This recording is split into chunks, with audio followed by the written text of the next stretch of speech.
Hello, you're watching TVP World News. I'm Jonasz Lewiński. Poland has closed its border with Belarus on midnight as joint Russian-Belarusian Zapad military drills kicked off in neighboring Belarus. The joint exercise is aimed directly at Poland and the European Union and includes aggressive war scenarios, Polish Interior Minister Marcin Kierwiński has said. The border may be reopened, but only when we are certain that Polish citizens are safe and not threatened by provocations or acts of aggression. We will continue to assess the situation and may decide to restore border traffic when conditions allow. This decision is entirely about Polish security and will remain in effect as long as necessary. Any indication of a threat to Poland or our citizens will keep the closure in place. Joint Russia-Belarus Zapad 2025 military drills have kicked off in Belarusian territory. The war games are set to take place between the 12th and the 16th of September and partially overlap with a NATO exercise led by Germany. The Russia-Belarus drills will involve practicing the use of nuclear weapons and intermediate-range missiles, according to the Belarusian defense minister. The Zapad 2025 war games in part overlap with the NATO Quadriga 2025 military exercise in the Baltic Sea, led by Germany alongside 13 Western allies. The goal of the NATO drills is troops and weapons deployment training, Germany's defense chief Carsten Breuer said, adding that, and I quote, "We want to deter, we don't want an escalation. We are exclusively training for defense. Moscow uses Zapad to stoke insecurity, among other things." End of quote. The start of the Zapad drills comes after Russia violated the Polish airspace with 19 drones on Wednesday, some of which were shot down with help from NATO allies. US President Donald Trump has said the Russian drone incursion into Poland might have been a mistake, as he addressed reporters before boarding Marine One. Trump's comments come as his push for peace in Ukraine is being impeded by Putin's confrontational attitude. What's your reaction to Russian drone incursion into Poland? Could have been a mistake. Could have been a mistake, but regardless, I'm not happy about anything having to do with that whole situation. But hopefully it's going to come to an end. Poland's Foreign Minister Radosław Sikorski is currently visiting Ukraine's capital, Kyiv. Standing in front of the Polish embassy in Ukraine, the Polish official said Wednesday's drone incursion into Poland was not a mistake, referring to an earlier comment by US President Donald Trump. Sikorski's statement comes as Ukraine continues to fend off daily Russian attacks involving hundreds of UAVs. On the night 19 drones flew into Poland, 400 entered Ukraine, plus 40 missiles. This was no mistake. Speaking to TVP World, CEO of Article 7, Intelligence for Democrats, Garvan Walsh, said the Russian incursions into Polish airspace were no accident, based on the high number of drones and how they were equipped. Many of these didn't have explosive warheads. They were there to say, hey, we can come in here. They weren't there to cause significant explosive damage because they knew that would escalate things too far. This was Russia trying to put the NATO defenses under question, trying to test the Polish response and trying to test both the military and political response at a time when the United States is not playing its traditional role of being an ironclad guarantor of NATO security. We see that with Trump. We see him trying to buy into Russian propaganda about this, saying they were an accident. They clearly were not an accident. They were part of a deliberate provocation strategy. Poland will cooperate with Ukraine on the development of anti-drone systems, said Polish Prime Minister Donald Tusk on Thursday. Tusk added that Poland is looking for know-how in developing the most effective anti-drone defense possible, and Ukraine's systems are the best in the field. The Polish Prime Minister said that specific discussions with the Ukrainian side involving the exchange of experience gathered so far have already been scheduled. On the same day, Ukrainian President Volodymyr Zelensky said that Poland intends to send its military representatives to Ukraine to undergo training on effectively intercepting Russian drones. The development follows Russia's unprecedented violation of Polish airspace on Wednesday, which forced Poland to shoot down Russian drones for the first time since the launch of Russia's full-scale invasion of Ukraine. In the wake of the recent Russian drone incursion into NATO airspace, Poland's Interior Ministry is issuing advice on how citizens can respond in the future and be better prepared for unexpected threats. Maciej Wilowski has more. Authorities in Poland are advising citizens on how to respond to aerial and hybrid threats. Poland's Interior Ministry office for the Podlassia region, located in northeastern Poland along the Belarusian border, issued a statement in response to recent drone strikes. The ministry urges residents to stay calm, actively monitor communications from national authorities, and not fall victim to emotional distress, manipulation, and disinformation. Authorities ask residents to steer clear of debris from objects of unknown origin, avoid touching and moving these objects, and to report uninformed personnel about these sightings. The regional government of Lubusz region in western Poland issued its own advice on handling drones.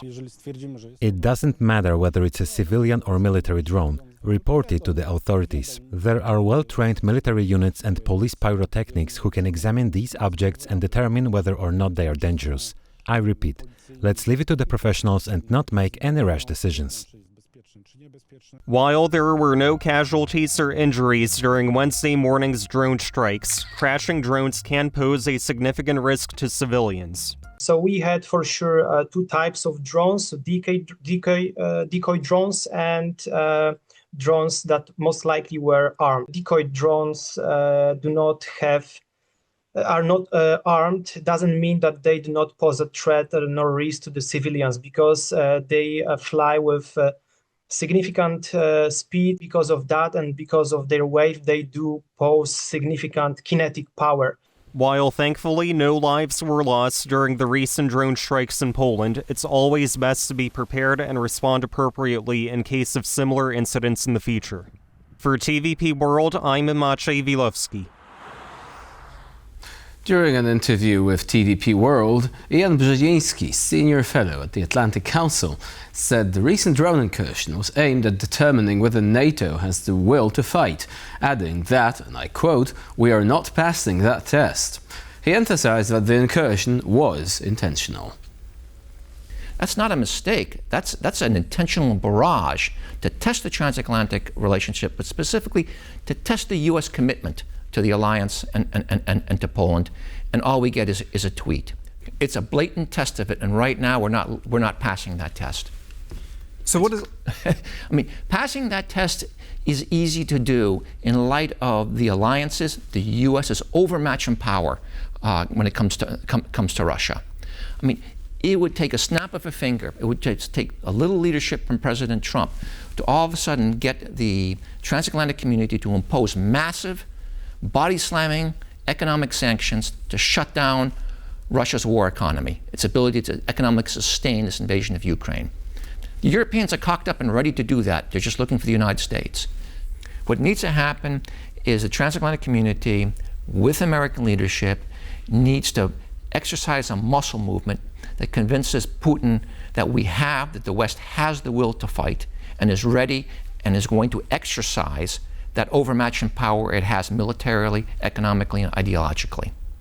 And when we hesitate to do that, we embolden Putin. And when we fail to do that, we're weakening our own interests. And the first to fall, of course, will be Ukraine, but Ukraine won't be the last target. Russia's violation of Polish airspace is the latest in a string of provocations against NATO member states. Bogdan Nachajlo, editor-in-chief of the Kiev Post, said Russia is likely to continue probing the West, finding out what it can get away with if Washington continues to hesitate in its response to these Russian provocations. It's not come as a shock, because Ukrainian spokespersons have been warning that, look, there will be provocations, and while Trump prevaricates and hesitates, Russia will be probing to see what it can get away with.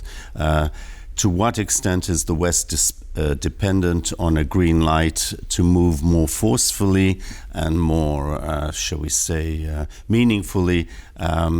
than before in defending itself, but also giving Ukraine the help. That's one thing. But the second things are that this is seen as a brazen provocation which targets Poland at the moment, but could target the Baltic countries next, just as a few years ago it targeted Romania.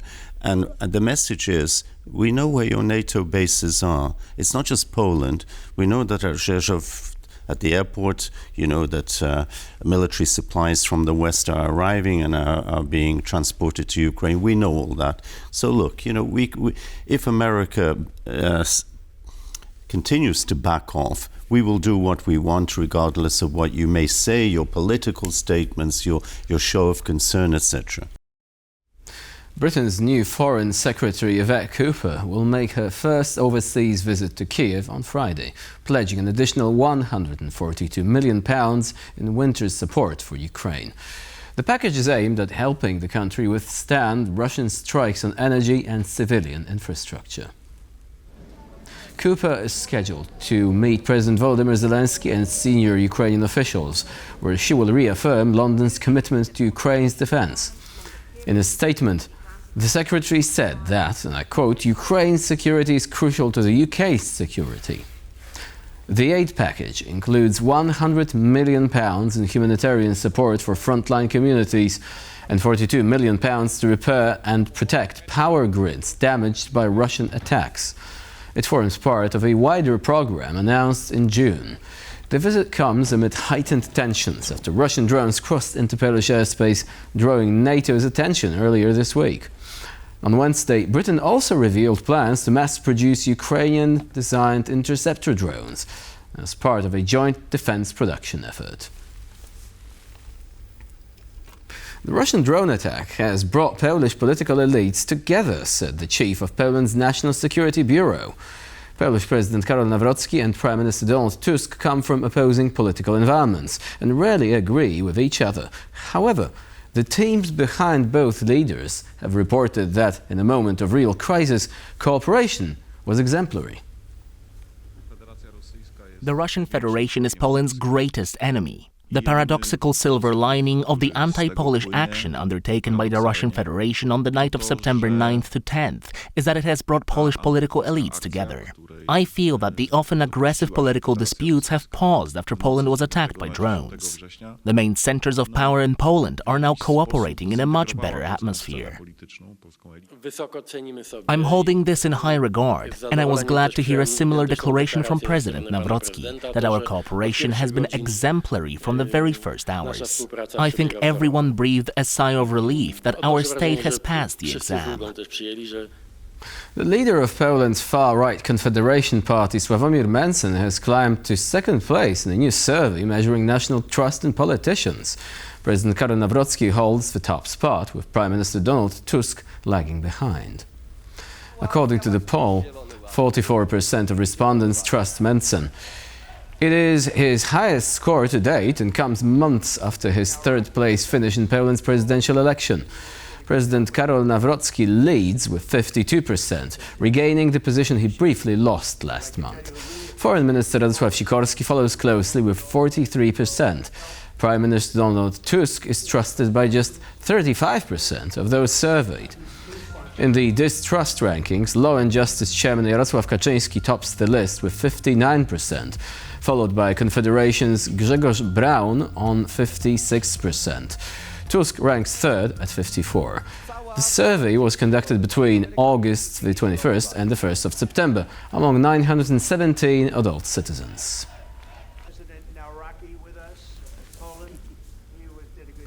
And that's all for now. Thank you for watching, and please stay with us here on TVP World.